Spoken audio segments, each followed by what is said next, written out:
بسم اللہ الرحمن الرحیم۔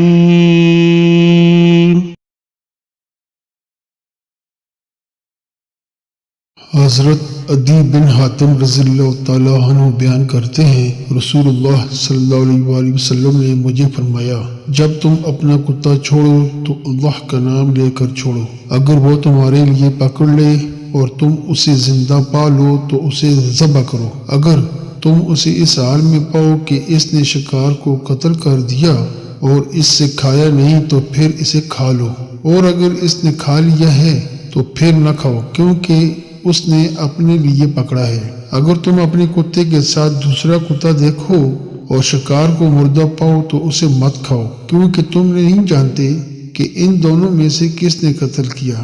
اور جب تم تیر چلاؤ تو اللہ کا نام لے کر چلاؤ۔ پھر اگر وہ شکار تمہیں ایک روز بعد ملے اور تم اس میں صرف اپنی تیر ہی کا نشان دیکھو تو پھر اگر چاہو تو کھا لو، اور اگر تم اسے پانی میں ڈوبا ہوا پاؤ تو اسے مت کھاؤ۔ متفق علیہ۔ کتاب مشکوٰۃ المصابیح، حدیث نمبر 4064۔ اس کا درجہ جو ہے وہ صحیح ہے۔